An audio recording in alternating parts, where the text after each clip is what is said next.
Blog Talk Radio.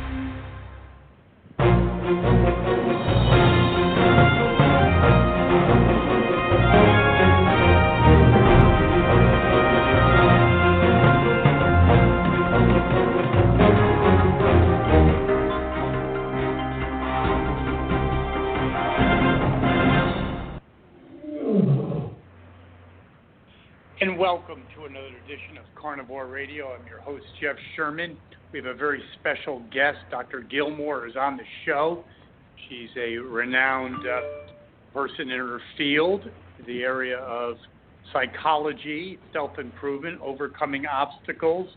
And Eric, we've had a number of guests lately, and rightfully so, in this area because it's very apropos, isn't it? It is. People are dealing with levels of stress that they've never dealt with before. I don't want to say unprecedented because, as we said we were talking on another episode of the show, there have been situations that the entire world has been under levels of stress like this. We were talking about World War II, prior pandemics. But it's the first time in most people's lifetime that they've had to deal with this level of stress and the fact that they don't know when it's going to end. Yes, and before we put Dr. Gilmore on, I want to interject one thing. I think, Eric, I'd like your opinion first, and the good doctor, in terms of, I don't know, I think it's a little different this time because we're in a society where everything else is up in the air anyway before this pandemic. Jobs are not secure. Relationships are not secure. Many things aren't secure. And then you throw this new thing into it. I think it's unparalleled to some degree. I mean, you look at World War II. Yeah, absolutely. Probably worse than this, obviously. But some of the societal structures were more in place. What do you think, Dr. Lopkin, first? Well, I mean, if you're talking about going back to World War II, I have to disagree because we were coming out of a depression, so you don't have any job security there. A lot of safety nets that we take for granted now were just being put in place. So I think over time there have been events that have caused greater stress than this. I think a lot of it is the way we look at things now, though.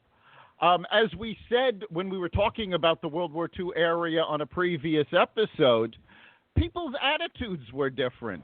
People were much more likely, is buck up, do your best, move forward, keep going. Now, we've got a generation of people who consider themselves victims. Oh, they can't do this, and oh, the world's against us, and now they're having to deal with the pandemic. So I don't think it's the situation that's more stressful. I honestly think the American people are less capable of dealing with it now. Actually, I Dr. agree Gilmore, with that. that's the question. Thank you, Dr. Lopkin. Dr. Gilmore, that is the question. World War II, I agree with that completely. You had the depression. You had people, maybe first-generation immigrants that came here with nothing.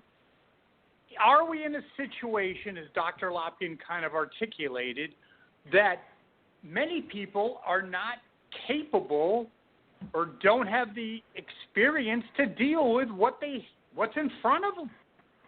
Well, I really do believe that. I think today we're living in an entitled society. Starting back in the 50s when everything, coming up from World War II, which I had gone through, and you really had to work for everything, and you shared a lot more. There was more of a community. You did things more in the community. Now I think society is a me society. They'll share it if they've got something left over. Even though when the crisis really begins, you find people really bonding together and they start up all kinds of different things.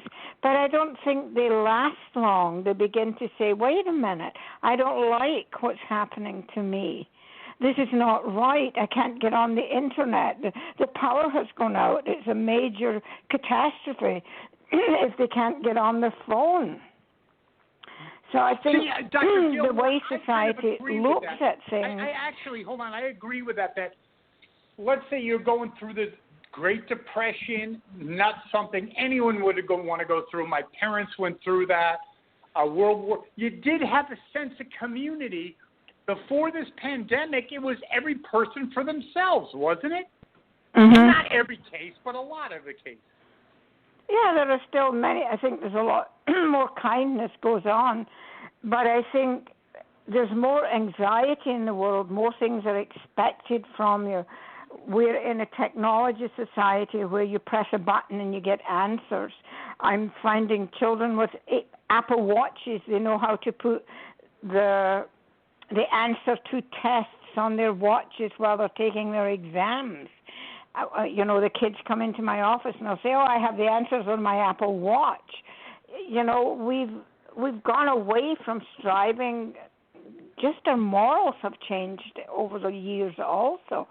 I think it's a society that we've been given so much after the Great Depression, and things were great and children were spoiled, and they didn't understand what it was like to go through really bad times. If they're out of electricity for a few days, they think the world has come to an end. But haven't we lost it a little bit? And then I'll throw it out to Dr. Lopkin. I think the biggest thing we've lost over the last 20 years in my lifetime, obviously I'm older than 20, it's like in my adult lifetime, is we've lost that human connection, which I believe comes into play during things like this pandemic and economic meltdown, that people don't have the connections they used to. A lot of things are very superficial, aren't they? Well, the jet age came in also, and it allowed people to move around in the world like they've never been able to move around before. We don't have the family unit that we used to have. You don't have the Sunday dinners that we used to have. Store hours on Christmas Eve, if that's what you believe in, are open till midnight. That nothing is the same. We've changed society tremendously. There isn't that connection.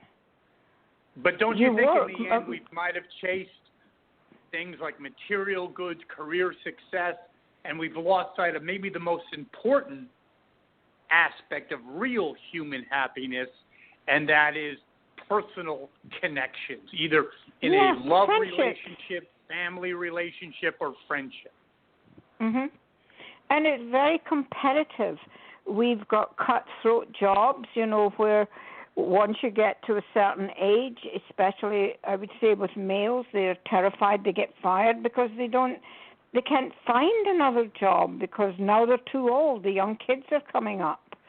And people live, I think, in anxiety all day long. It's safe to say that we're all living through very anxious and fearful times, and we all experience fear and anxiety in many, many different ways. And society has totally changed. I don't think, and I may be wrong when I say this, but America's never really had a war except a civil war on its shores, where bombs have been dropping, and as you watch houses being destroyed, one side of the street can get blown up. It happens in a hurricane, but going through a war when it's right at your doorstep, many Americans have not experienced that. We haven't really experienced something like that, where you have to go out into a rubble and try and look for something. No, that's very true. I mean, the Civil War was the last war that we had on American shores. You do see the same thing with hurricanes, tornadoes, on a much more limited scale because it's more limited geographically, and fortunately, it's more limited, for time. But I think plus we have you hit a good point. We have the go now. We have FEMA that comes in and helps you, more or less right away.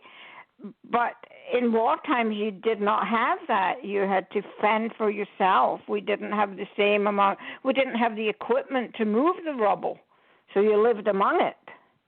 Right. Yeah, I think you made a good point about society essentially being in transition now. See it with the speed of technological change.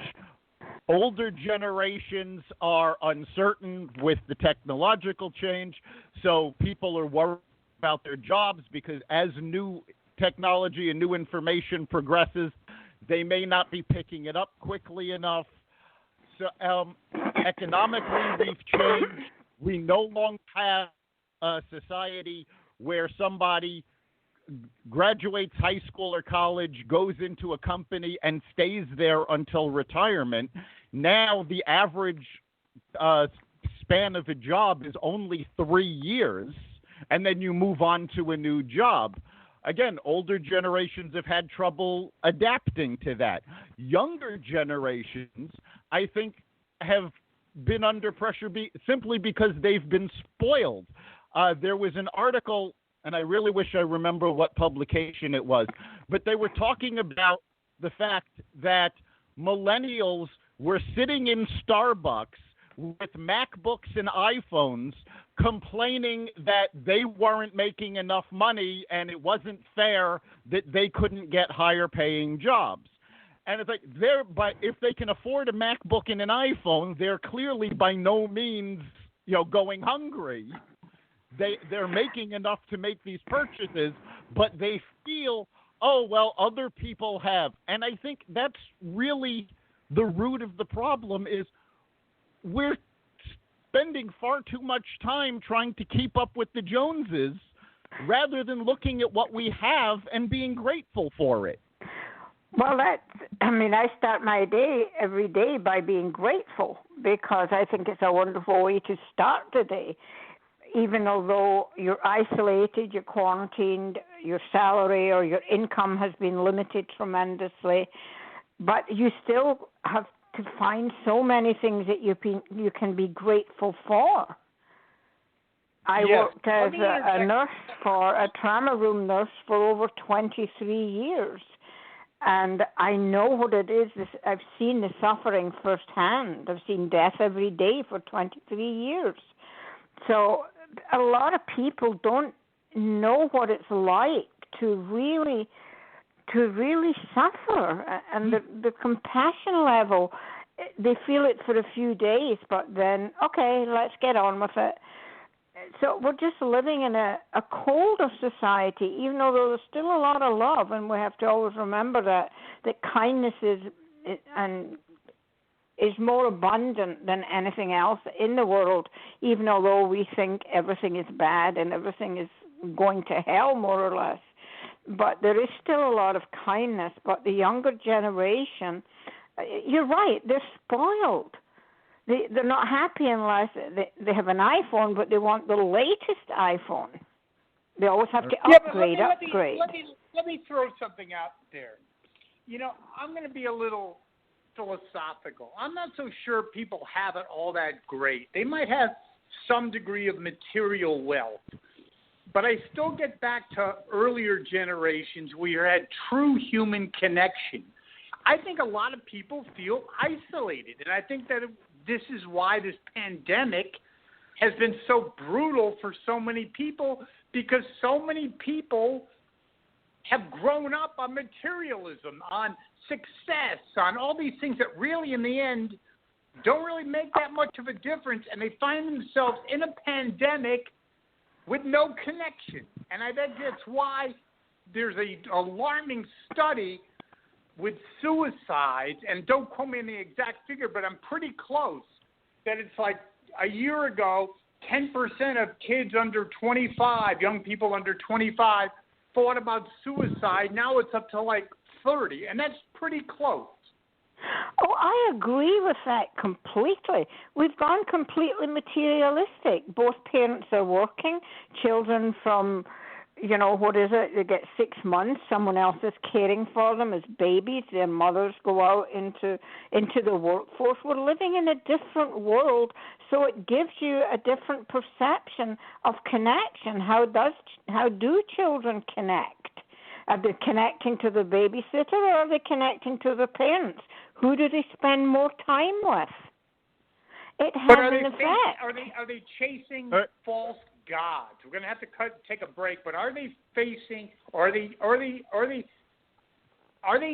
pursuing false gods? Things that really don't make you happy in the end. They don't Dr. make you Lopkin, happy because you keep striving for more. All right, hold Dr. Lopkin, that thought. We need to take a quick break. We'll be right back. Next Thursday, you will be caught in an extreme flash flood. Disasters don't plan ahead, but you can. Talk to your loved ones about making an emergency plan. Get started today at ready.gov/plan. Brought to you by FEMA and the Ad Council. And we're back. And if you want to be part of the conversation on Carnivore Radio, you can call us at 563-999-3693. That's 563-999-3693. We have Dr. Gilmore on the show. And before I throw it out to Dr. Lopkin, in the end, was it a cruel joke? I hate to be cynical that we pursued false gods, false goals, that in the end it's all about human connection. And over the last 30, 40 years, we've gone away from that. It's all been about career success, materialism. When you're in your deathbed, if you were VP of marketing, that really doesn't make too much of a difference, does it? Not really. It's who's going to be there. Yes. When you're on your deathbed. Your children in California, Alaska, you're in Hawaii, they're in Connecticut. We lose that. We just lose the connection. Even in relationships, we don't take them as seriously. Even I've heard people coming in to get married, and they'll say, well, if it doesn't work out, we'll just get a divorce. When did you ever hear that years ago? It was like a commitment that you hoped would last for the rest of your life. You get children in one family that had 3 different fathers. Go ahead, Doctor. I want to counter that argument because it's a very common one, and it's actually based on a falsehood. The CDC actually tracks divorce, and the actual divorce rate in the United States is under 3%. It's not the 50% statistic that people throw out. So people aren't, going into relationships saying, oh, well, we'll just get a divorce. Is divorce more prevalent than maybe it was in the 40s and 50s? Perhaps. I don't know the statistics from back then. But it's still a very low statistic. People are still making those connections and keeping them. Well, let me throw something else out because I don't have the statistics. Is that there are more people living in relationships without marriage. So marriage has kind of gone away to a certain extent.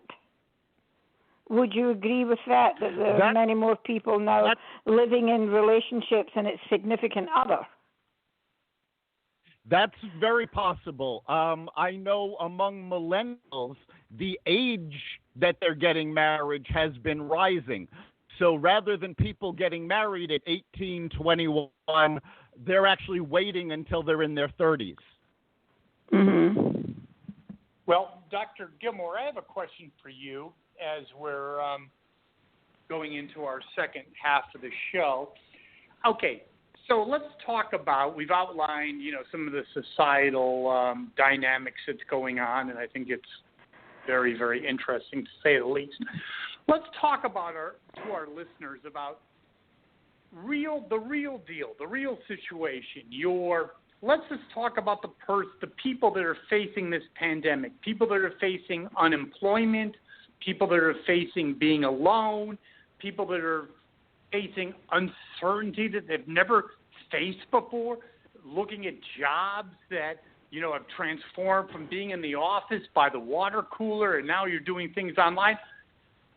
How do people deal with this? And that's a loaded question. I get it, but how do you deal with that? I mean, especially maybe for someone that's over 40. I mean, that's monumental. Well, nothing is simple. I believe that most of our anxiety is anticipatory. In other words, we sit and think, what if? And when we sit and think of what if, we're not really looking at any type of solutions. So if you're saying to yourself, what if this goes on for another year? What if I lose my job? What if I get the virus itself? You have to separate that and write down the answers to the what ifs. And nothing is easy, nothing is simple. But if you write down, okay, what if I lose my job? What would you do if you lost your job? Really think about it instead of just sitting with the what if. So you would write down, well, there's a possibility that I may have to downgrade everything, sell my home, may not have a home. I may have to find sharing a place. I may have to change my whole lifestyle. When you think about that, you start bringing yourself to living in the now, living in the moment, rather than living in the future. We can't change the past. That's an impossibility. But we can learn from it, and we can't change the future because it hasn't happened. So we always have to try to release that anxiety by bringing ourselves back into the now.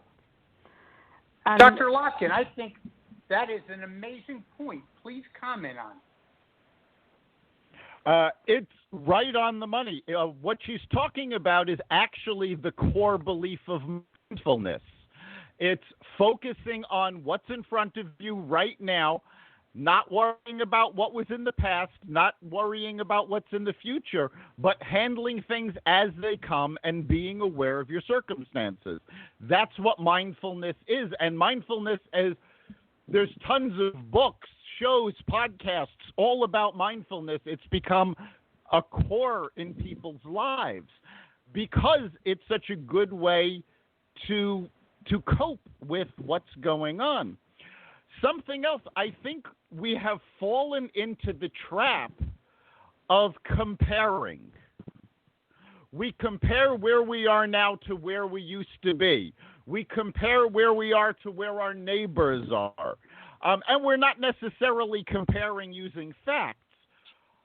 So that makes us feel bad. You know, you go on Facebook, everybody shares the best parts of their lives, and you go, oh, these people are so happy, I'm not. Why not? I mean, they're not necessarily happy. They're just not sharing the bad parts with you. Dr. Gilmore, I think Dr. Lopkin's point is amazing. I think that, please comment, that is amazing because I've actually heard some information about they call it the Facebook effect, that, you know, people are going, oh, my wife and, you know, my spouse, whatever, and we're going to the popcorn festival and blah, blah, blah, and you're sitting in a one-bedroom apartment unemployed, you're thinking everyone's life is amazing, but it may not be, to Dr. Lopkin's point. Well, look at, you know, one of the things that pops into my mind right now, and you hear it quite a lot, the Kardashian lifestyle. Come on, that's not even reality. And even if it is reality, are they really happy? They're all fighting. You know, and you know something? Yeah, no, you're absolutely right. Go ahead. Sorry. I was going to say, for years, both on the podcasts and the radio show, we've talked about the Kardashian effect. And reality television as a whole has had a hugely detrimental effect on society. But it's because people are not living in their own reality. They want to live in someone else's. But is it maybe, Dr. Gilmore, that maybe people think that is the real reality when it really isn't? Not everyone can marry a supermodel. Not everyone can be like the Brady Bunch. It's unrealistic, but people think, as Dr. Lopkin was saying, they're living real worlds, but they're looking at the media and social media, and they're saying, I'm falling way short, but maybe they're really not. No, of course they're not. But they don't see it, and that's the problem. Many people, I think, are unhappy with the lot. We don't know how to be happy with what we've got, and we want what the neighbor has, even if they have a nicer lawn. You know, they want their lawn to be nicer, so they'll spend extra money trying to get it to look the same, or a nicer car. They just think that they're failing short. But I think at the core of it, we've lost the family unity, the family unit. And I think when a society starts to lose the family unit, that's why we're seeing such horrible things going on right now, because it goes back to being connected and being connected to the family and knowing that you have a support that no matter what, a lot of the time you can turn to your family for that support. And I don't think the support is out there now. I got brought up in a different society. You know, you pulled your bootstraps up and, you know, you were never a victim. So that happened, then get up and get on with it. And that was the motto, get up and get on with it. But we don't have... Yeah, that's so true. We, unfortunately, over the past several years, or more than several years, we've developed this victim mentality. It's things are being done to us. You know, I realized a long time ago, I've gone through some horrible things. I mean, deaths in the family, life-threatening illnesses. And I came to realize that, you know what, no matter what happened, I got through it. And most people don't seem to understand that. They live in fear of what's going to happen if something like that happens. Well, but the that fact again of is the matter living in the future, and that's where all the anxiety comes from. Exactly. And maybe you just realize that, yes, you can handle it. Dr. Lopkin has a great point real quick because I know we're up against it, but I saw a show a long time ago. It was about survival, and there are 3 factors that make people either survive or literally perish, and one of them, I forgot the other 2 obviously, was this too shall pass. So if you're in an avalanche and you don't have that mentality, you just basically resign yourself to death, whereas as Dr. Lopkin was saying, I'll get through this as well. Dr. Gilmore, isn't that a key strategy or philosophy of surviving? Like, I will get through this. This will pass. It's not forever. It's true, but I believe that was, and it's coming into being more mindful of what's happening to us right now and moving forward. It is dreadful what's happening. You know, everyone is affected and everyone is having this anxiety, but it's finding a way to cope. Don't just sit there and turn the television on from morning to night. Start looking at something that, if we're not working or you've got time, go out into nature. Maybe you never ever went to the woods for a walk before, but try it now and make a list of things that you've never seen in the woods, whether it be mushrooms or birds or different plants. You know, there's so many things that we can do, but it's having the initiative also to go out and do that and not feel victimized. This is happening to me. Why is this happening to me? There's lots of things that you can do without money, but we're not used to doing that. We're used to have being entertained, not entertaining ourselves.